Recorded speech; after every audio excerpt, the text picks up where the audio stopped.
Ações ou fundos imobiliários? Esse é o tema da live diária de hoje. Bom, pessoal, para quem está assistindo aqui pela primeira vez o canal, eu sou o Danilo Gato e aqui no Finanças em Desenho eu ensino a investir por conta própria, sem depender de terceiros. E se vocês estiverem assistindo esse vídeo pelo YouTube, me sigam no Instagram também, porque lá todo dia eu vou gravar esses vídeos aqui, né? Então vocês vão poder acompanhar as lives aí em tempo real. A pergunta é, ações ou fundos imobiliários? Eu resolvi fazer sobre essa pergunta porque eu já recebi ela algumas vezes lá no Instagram. Então, não foi nenhuma vez, nem duas vezes, várias pessoas já me perguntaram isso. Eu acho que a primeira coisa que a gente tem que realmente colocar na nossa cabeça é tirar um pouco essa mentalidade de uma guerra de investimentos, né? De que tem que escolher um. Isso daí é muito comum, eu recebo muito. Danilo, será que agora eu devo investir em título do tesouro? Será que eu invisto no tesouro ou eu invisto em fundo imobiliário? Galera, não é um cara ou coroa, não é uma escolha, entendeu? É um ou outro. Na maioria dos casos, na verdade, na gigantesca maioria dos casos, o que a gente vai fazer é uma carteira, né? Uma carteira diversificada que vai compor aí uma série de ativos. Então, na realidade, o máximo que a gente vai fazer seria definir um pouco a proporção que a gente quer dar mais peso, né? Então, talvez dar um pouco mais de peso para algum, ativo como uma ação ou como fundos imobiliários, e também a questão da escolha dos ativos, né? Talvez você vai escolher aí uma ação algumas ações específicas que você gosta, ou talvez algum tipo de fundo imobiliário que você goste mais. Então, essa é a ideia. Não é uma guerra, não é uma escolha. Normalmente, a gente quer montar uma carteira diversificada com mais de um ativo. Então, nesse caso, realmente a sugestão seria ter ações e fundos imobiliários. Eu vou explicar um pouco mais por quê, tá? Então, a primeira questão, pessoal, é justamente a diversificação. Nossa, tá passando um caminhão barulhento pra caramba aqui. Tá? A diversificação é o seguinte, pessoal, por que a gente diversifica? É aquela velha história, né, de não colocar todos os ovos na mesma cesta. Então, ações e fundos imobiliários, por mais que eles façam parte do mercado de renda variável, eles não possuem uma correlação, tá? tão rígida, tão direta. Então não significa que se o mercado cair como um todo, necessariamente ações e fundos vão cair, e muito menos que eles vão subir juntos. Então isso acaba trazendo uma certa proteção que a gente tem pela diversificação.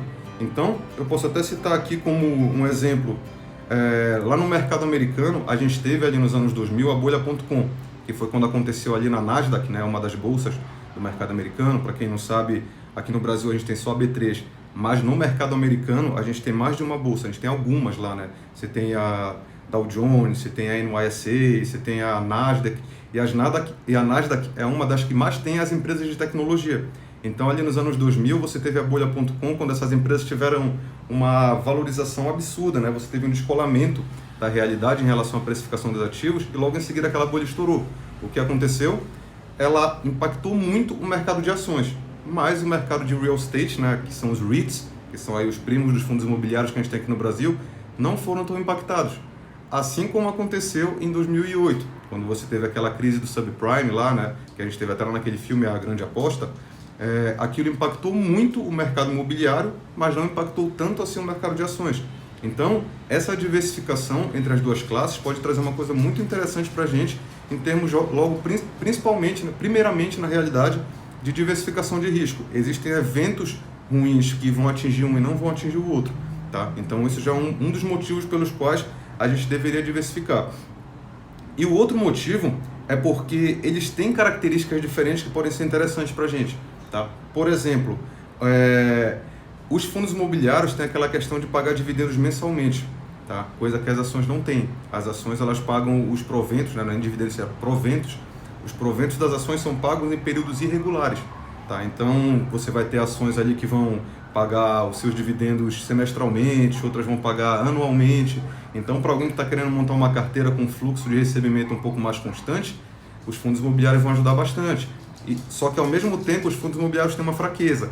Não espera-se deles um crescimento tão expressivo quanto espera-se de ações, tá? Então dificilmente você vai ver algum fundo imobiliário tipo uma Magazine Luiza, que ele vai pegar e vai crescer 17.000%, tá? Eles tendem a ter um crescimento mais estável, porque a gente está falando de imóveis, a gente não está falando de empresas.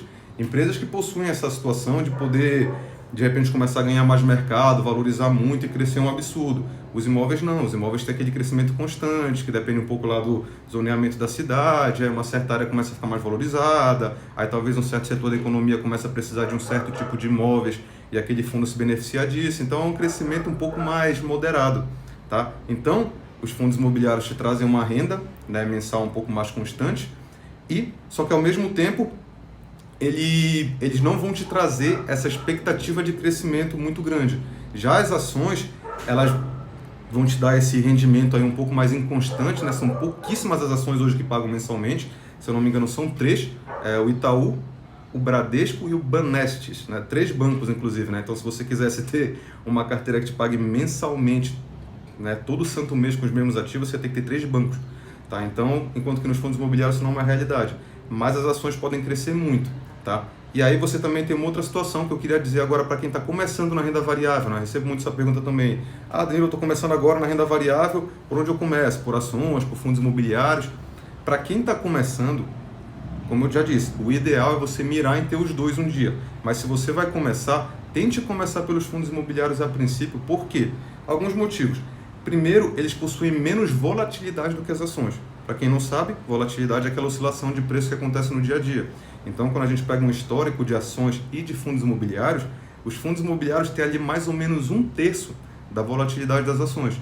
Então, quando o mercado de ações está ali balançando muito, o de fundos imobiliários está balançando menos, né? Pode-se dizer que se ela cair um determinado valor, né, o mercado de ações, de fundos imobiliários, vamos dizer, as ações caíram até aqui, os fundos imobiliários vão cair até aqui. Só que ao mesmo tempo o contrário também é válido. Se as ações tiverem lá uma grande valorização, os fundos imobiliários vão ter uma valorização um pouco mais modesta. Tá? Então é mais ou menos isso que acontece na média, tá, galera? Tudo que a gente fala aqui é média, porque tem um pessoal que leva um pouco ao pé da letra, né? Mas aí o Ibovespa subiu 20% e meu fundo imobiliário subiu só 2%, tá errado. É uma média. A longo prazo verifica-se isso, não é uma lei, não é uma regra rígida, tá? Então, um primeiro motivo pelo qual o iniciante talvez deveria começar pelos fundos imobiliários é esse. É um pouco mais, bem menos volatilidade na verdade, né? Então, para quem está começando ali, que fica com palpitação, tem medo quando vê ali o mercado balançando, isso vai acontecer menos com fundos imobiliários, tá? Pouco menos.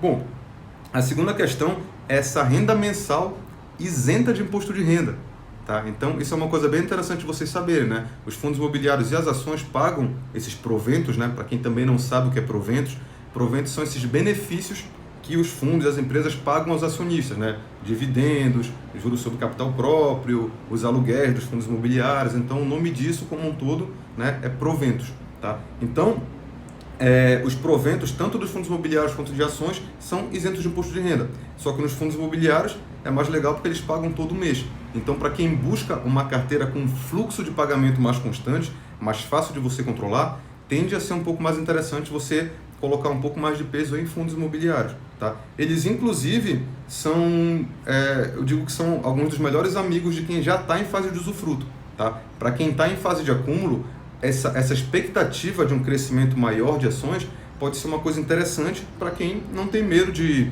correr um pouco mais de risco, né? Ver a carteira balançar um pouco mais, mas ao mesmo tempo ter uma expectativa maior de retorno lá na frente. Agora, para quem já está em fase de usufruto, a pessoa que já está aposentada, para ela tem muito mais valor uma carteira menos volátil do que uma carteira com uma expectativa de crescimento muito grande. Então, alguns dos poucos ativos de renda variável que é interessante uma pessoa que já está na aposentadoria, uma pessoa idosa ali pensar em ter uma parte da carteira seriam os fundos imobiliários, porque eles agem como se fossem imóveis normais, né? Os nossos imóveis, eles variam também de preço. A gente não vê isso no dia a dia porque não tem lá uma bolsa mostrando quanto vale o nosso apartamento, né? Mas eles estão variando. Se você tentar vender ele hoje pelo preço que você comprou, provavelmente você não vai conseguir. Talvez você venda por menos, talvez você venda por mais. Então, para quem é mais idoso, ou então para quem está em fase de usufruto já e está prezando mais por uma carteira menos volátil, uma carteira ali que te pague um rendimento mais constante, os fundos imobiliários podem ser um pouco mais legais. Danilo, então é só fundo imobiliário? Não, você pode ter ações também. Como eu falei, o que a gente muda um pouco é a proporção, mas é bom ter os dois, como eu disse, para a gente estar protegido desse tipo de crise mais sistêmica, né, que pega o mercado como um todo. Tá? Outra coisa que pesa a favor de fundos imobiliários para iniciantes, eles são muito mais fáceis de analisar. Tá? Eu acho que todos nós, acho que até pela forma que a gente cresceu, que no Brasil os imóveis aí tiveram uma grande valorização, né? Todo mundo conhece aqui um tio, um amigo, sei lá, uma história X de alguém que investiu em imóveis e hoje tem muito dinheiro. Então, imóveis são um tipo de ativo que a gente tem uma certa proximidade, Tá? Então a gente sabe analisar um pouco melhor, o pessoal sabe às vezes o preço de 1 metro quadrado pela região, esse tipo de coisa. Então, quando você vai analisar os fundos imobiliários, você vai analisar imóveis, é um pouco mais fácil de você precificar. Você sabe mais ou menos o preço, né, daquele patrimônio do fundo, e aí você vai comparar com o preço, né, da cota do fundo, e você consegue saber se o fundo está caro, se o fundo está barato. Então, também traz essa facilidade para o iniciante, né? Já ações não. Cada empresa, cada setor é um universo completamente diferente. Completamente diferente. O fato de você saber analisar um determinado setor ou uma determinada empresa do avesso não significa que você vai pegar uma outra empresa, uma outra ação e você vai saber também. Às vezes você vai ter que aprender do zero de novo, porque empresas podem se alavancar, elas podem pegar dívida para crescer, aí o fluxo de caixa dela pode ser inconstante, pode ser que ela tenha vendido a prazo e recebido uma parte, aquilo entra no demonstrativo de uma forma. Então, a análise de ações é muito mais complexa do que a análise de fundos imobiliários. Então, para quem está começando novamente, esse é um outro motivo que pesa a favor de repente, a pessoa dar um passo ali começando por fundos imobiliários, tá? E uma outra coisa interessante que muita gente não sabe, mas tanto aqui no Brasil quanto nos Estados Unidos, a média dos fundos imobiliários, o retorno, superou a média do retorno de ações, tá? Então, se você pega o índice de fundos imobiliários, o IFIX, e compara com o Ibovespa, ou se você pegar algum índice amplo, né, de REITs, que são os fundos imobiliários ali dos Estados Unidos, e comparar com as bolsas americanas, um S&P 500, por exemplo, você vai ver que em períodos longos eles superam, tá? Pô, Danilo, então você está querendo me dizer que vale muito mais a pena eu colocar tudo em fundos imobiliários, então? Não. De novo, por que eles superam? Porque a gente está falando de uma média ampla de mercado, tá? Então, se você investir na média dos fundos imobiliários, tende a superar a média de ações. Mas esse retorno das ações ele é muito disperso, tá? Enquanto que a média, vamos lá, não sei se vocês vão conseguir visualizar, se a média dos fundos imobiliários está aqui, significa que os fundos estão oscilando aqui perto da média, tá? Agora nas ações não, se a média das ações estão aqui, as ações podem estar oscilando muito além da média. Então quando você faz uma carteira mais específica, quando você escolhe ações específicas que têm um potencial de crescimento maior, que estão em um setor mais desenvolvido, esse tipo de coisa, aí, quando você monta uma carteira com critério, aí a sua expectativa de retorno pode ficar bem acima, né, da média dos dois, tanto da média de fundos imobiliários quanto da média de ações. Mas, como eu disse, para quem quer investir na média, quem quer montar uma carteira mais passiva, os fundos imobiliários também têm essa vantagem que eles podem até, a média deles pode entregar um retorno melhor do que a média de ações. Tá? Então, esse aí é um outro ponto interessante. Então, para concluir, né, até porque a ideia desse nosso bate-papo diário aqui é ser um negócio rápido, um negócio ali de 15, 20 minutos, só para a gente ter uma conversa aqui e se aprofundar um pouco mais nesses temas, não escolhe-se entre ações ou fundos imobiliários normalmente. Para a maioria das pessoas, principalmente quem está em acumulação, que eu imagino que seja a maioria de nós, você vai querer ter os dois. Os dois têm suas forças e suas fraquezas e são complementares.